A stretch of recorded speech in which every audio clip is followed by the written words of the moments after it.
Morning guys, এখন যাচ্ছি ঘাগরবুড়ি পুজো করতে। আর ঐশীর পরীক্ষা, তাই ঐশীর পরীক্ষার পেনগুলো নিয়ে যাচ্ছি পুজো দিতে। এখন ব্যাটে বসে পড়বে, আমরা ওর পেনটা পুজো করে নিয়ে আসবো। গাইজ মন্দিরের ভেতর পৌঁছাতেই দেখছি মন্দির পুরো ফাঁকা। আর আজকে সত্যি একদম ভিড় ছিল না। আমরা ডাইরেক্ট চলে গেলাম পুজো দিতে। এই সোজা যে এন্ট্রান্স আছে এদিক দিয়ে ভেতর চলে গেলাম।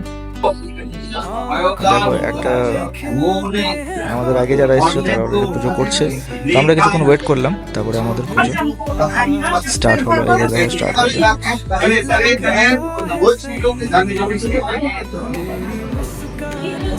গাইস ঘাগরবুড়ি মন্দির যাবো আর খাওয়া দাওয়া হবে না। ওখানকার কচুরি আর চপ আর তেলে ভাজা দারুণ লাগে, ফেভারিট আমার। তো গাইস তেলে ভাজা তো খেলাম জমিয়ে। তারপরে ওখানে আরেকটা জিনিস ফেমাস আছে, সেটা হচ্ছে ঘাগরবুড়ি মন্দিরের চা। তো আমি তো চা প্রায়ই খাই, রাখি বললো আমি খাইনি, তো আমি খাবো। তো ও খাচ্ছে এখন, একটু ক্যামেরা নিয়ে একটু এদিক ওদিক ভিডিও বানাচ্ছি।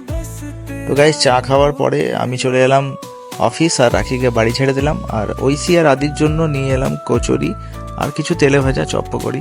তা করতেই অফিস এসে পরে দেখলাম একটা গাড়ি সার্ভিসিংয়ে চলে এসছে।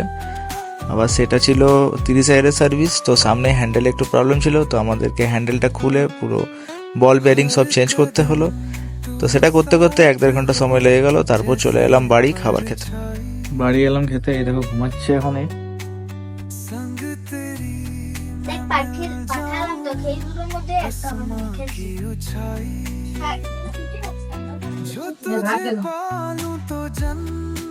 ঠিক আছে, অনেক হয়ে গেছে, এটা কম করবো।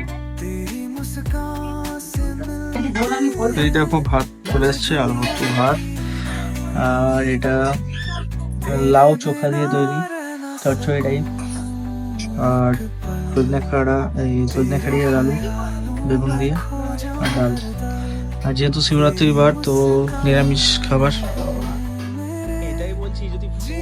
তো এখন গাইজ বাড়ি এসে আদির সঙ্গে একটু দুষ্টুমি একটু লাগালাগি করি আমি। এটা প্রতিদিনের আমার রুটিনের মধ্যে পড়ে, বেশ আমারও ভালো লাগে এই জিনিসটা করতে। তো বাড়ি এসে প্রথমে ওর সঙ্গে একটু দুষ্টুমি করি আর ওর সঙ্গে একটু খেলাধুলা করি, তাহলে ওরও বেশ ভালো লাগে, আমারও ভালো লাগে।